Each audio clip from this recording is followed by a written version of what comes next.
listen, I'm pretty banged up and gotta get out of here for a few days to heal. I'll be back in next week, okay? Over and out.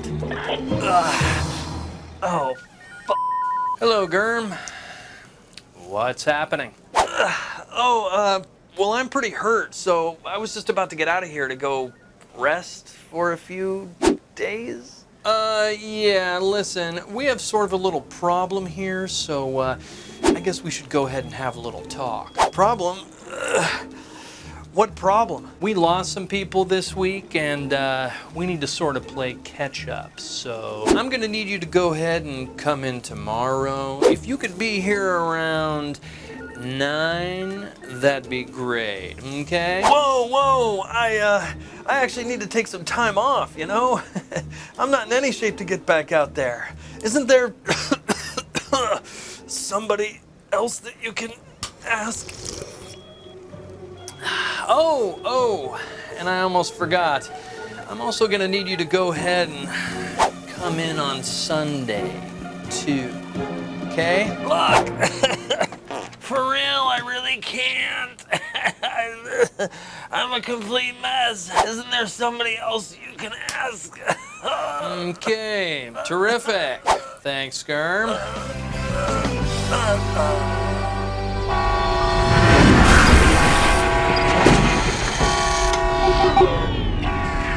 Yo, welcome to the show, guys. Today I'm reviewing Dying Light 2. Techland has returned with the highly anticipated sequel to one of my favorite zombie apocalypse games. And despite the rocky development and several delays and some gnarly marketing along the way, Dying Light 2 has really surprised me. I just finished my first playthrough in around 40 hours, and I've already started my second playthrough in co-op, where I'm making different decisions and trying out different character builds and seeing how I can shape the world differently and get different outcomes based on the decisions I make. So I got a lot to share with you guys today, and I am super stoked to do so. If you're new to the channel, hit that subscribe and bell button below to join me for all my future Dying Light content and reviews. And let's check out Dying Light 2.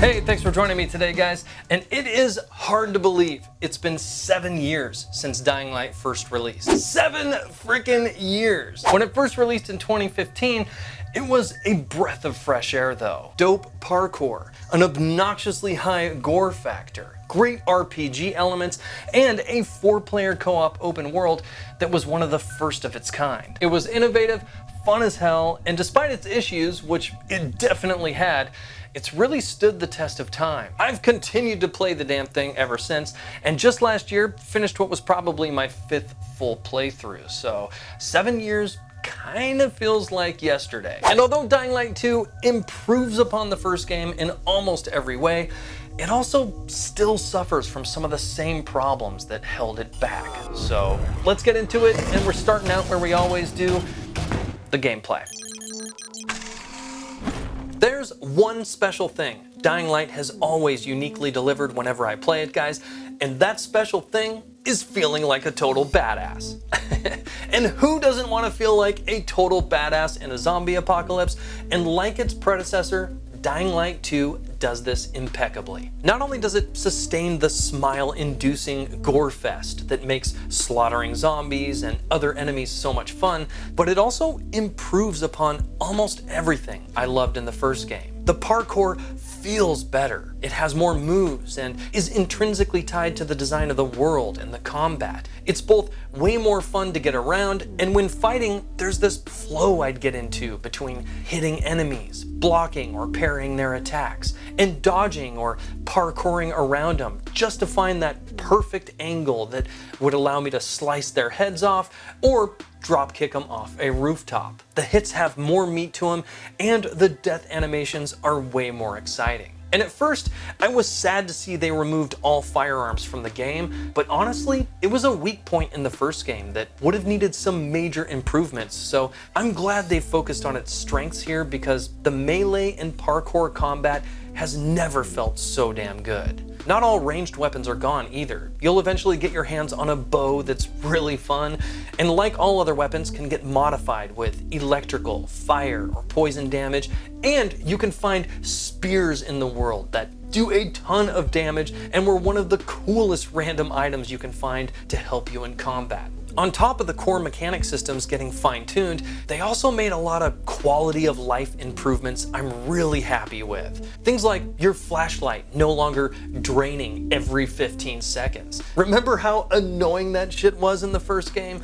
You also no longer run out of stamina when running. You only use stamina when doing parkour moves or in combat. The swimming feels better. The grappling hook is now physics-based. Upgrading your character is streamlined, and exploring is way more rewarding, especially at night. In fact, playing at night in general is just way better, guys. You're now encouraged to go out after the sun goes down. Nighttime now has its own unique missions that are really rewarding and were some of my favorite. And the original volatile encounters that would constantly usher you back to a safe zone in the first game, usually hella far away from wherever you were trying to go as well, have thankfully been replaced with these chase sequences that are pretty easy to avoid, but also fun every once in a while if you trigger one.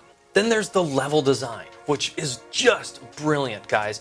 Not only do the areas and locations in the world feel and look real on their own, but it's all designed flawlessly to work in tandem with your parkour abilities. And I can't emphasize this enough. Getting around on foot ends up being this symbiotic relationship with everything in the world. It's pretty remarkable how effective you can get around with it still looking and feeling like a real place in terms of scale and design. Some serious work and love got put into this shit because I would get into this trance-like state moving and parkouring through its open world. It never fought against me getting around. Instead, it constantly provided options that allowed me to build and maintain my momentum as I carved my way like a snake across its rooftops. It is some damn good shit that's topped off with really fun platforming puzzles and secret locations you can find all throughout its world. They also really focused on RPG elements by adding in new story decisions you get to make where you can align with certain factions or characters in the game. And despite my gripes with the story, which I'll get to, gameplay-wise, these had cool effects on the world at large that either made it easier to get around or added cool zombie traps and weapons that you could use in combat. Lastly, they also added class customization by adding attribute stats to different articles of clothing you find in the world. It is soft class customization, but you can definitely get some benefits if you pick and choose what you equip carefully. Now, I can't just praise the game.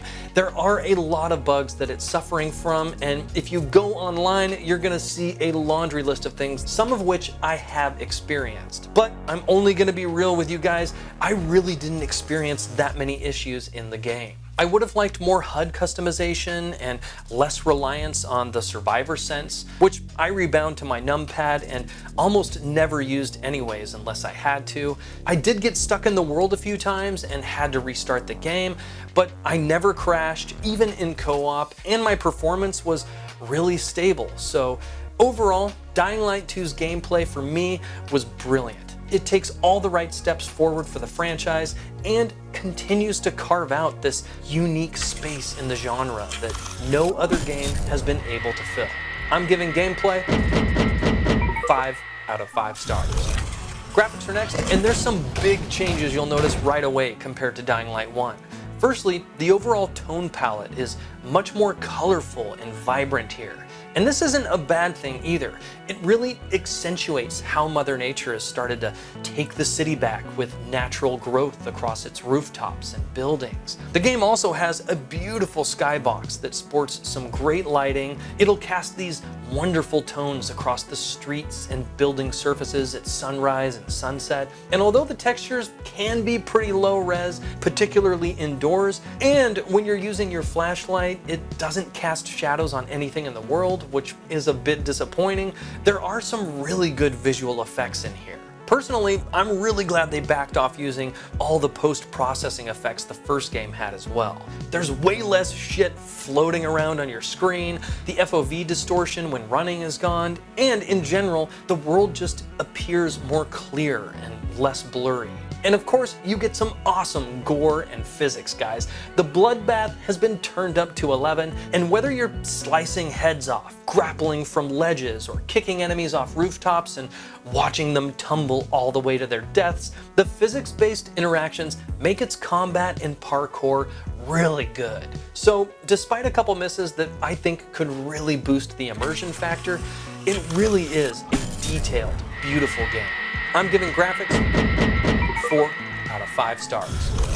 Audio's up next, and the game has an awesome soundtrack that really boosts its different gameplay elements. Almost every track has this cool combination of orchestral instruments mixed with electronic beats. And when you're parkouring your way from one objective to the next, or urgently trying to evade enemies, you get these cool high-tempoed tunes that sort of gallop along in parallel with you as you traverse the city's rooftops. Then at night, or when you're hunkered down trying to stealth your way through a quarantine zone or subway, you'll get these eerie tracks that ultimately swell into high-intensity songs if you get into combat. It's definitely different from the first game's music, but I love what they did here. The overall ambience of the world is great as well. The game does a fantastic job turning off the music and letting you hear the world around you. The sound effects are excellent too. The squeaking of pipes you climb, the rattling of ladders, and pulling yourself up and jumping over objects as your character huffs and pants in the process is really well done. My only complaint in this category is that some of the voice acting can at times be really bad, but fortunately this is limited to side characters and NPCs in the world most of the time. So overall, the audio is superb, guys. I'm giving it 5 out of 5 stars.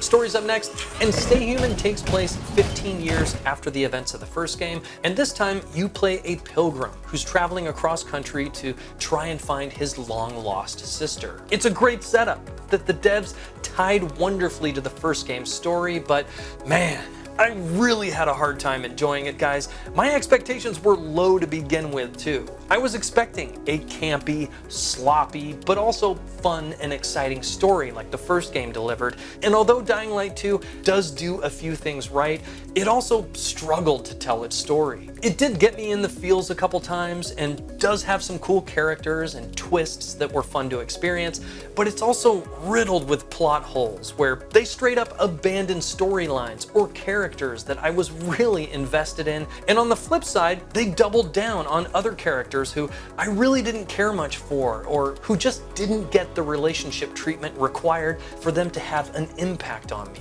My most emotional experiences in the game were tied to characters that I didn't feel that connected to, and I kept wondering when they were going to deliver on the ones I did, but that unfortunately never came. Some of the decisions in-game were really tough to make as well. They did do a good job forcing you into situations where it was difficult picking sides or aligning with one person over another. However, no matter what I did, I just never felt rewarded by the outcomes. I'm giving story 2 out of 5 stars.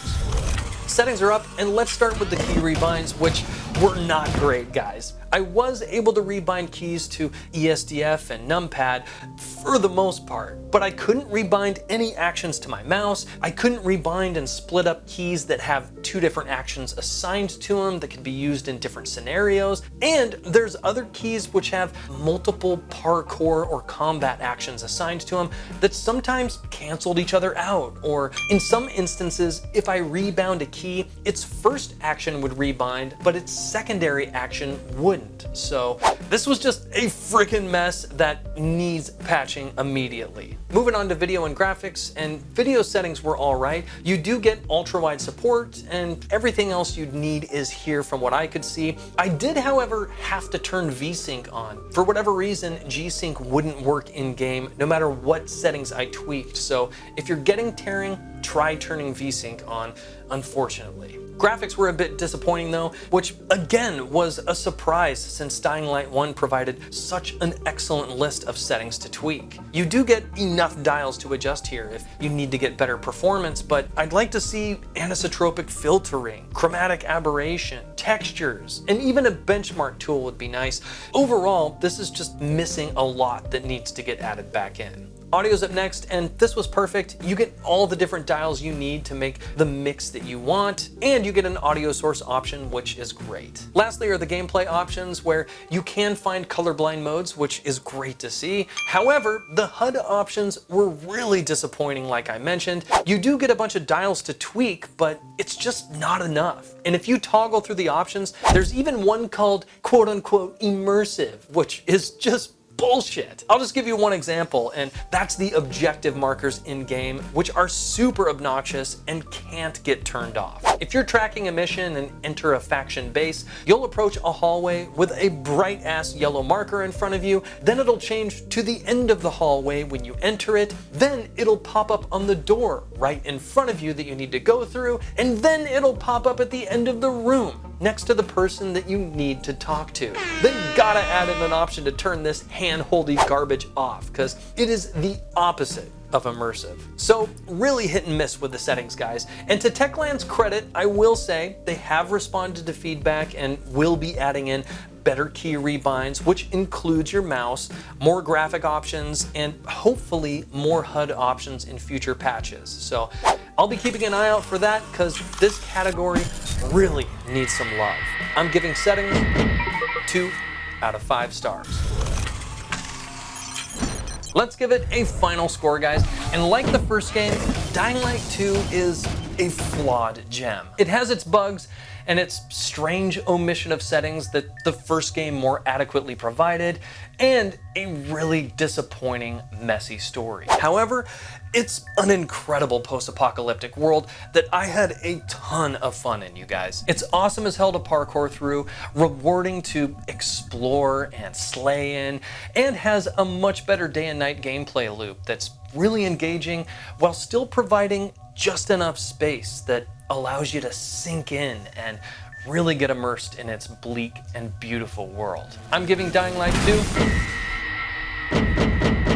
4 out of 5 stars. I highly recommend it, even though I was really hoping for a better story. It still improves on the first game by focusing on its strengths and either reworking old systems or introducing cool new shit that made it a fresh and incredible experience. Thank you for joining me today. If you are a fan of Dying Light and are new to the channel, hit that subscribe and bell button below. Give me a like if you enjoyed the review, and there's going to be a Patreon link that pops up here in just a second if you'd like to support the channel. I could really use your support, so please do head over and check that out if you haven't already. Thank you again, and I will see you on the next Gurhm's Garage. Peace.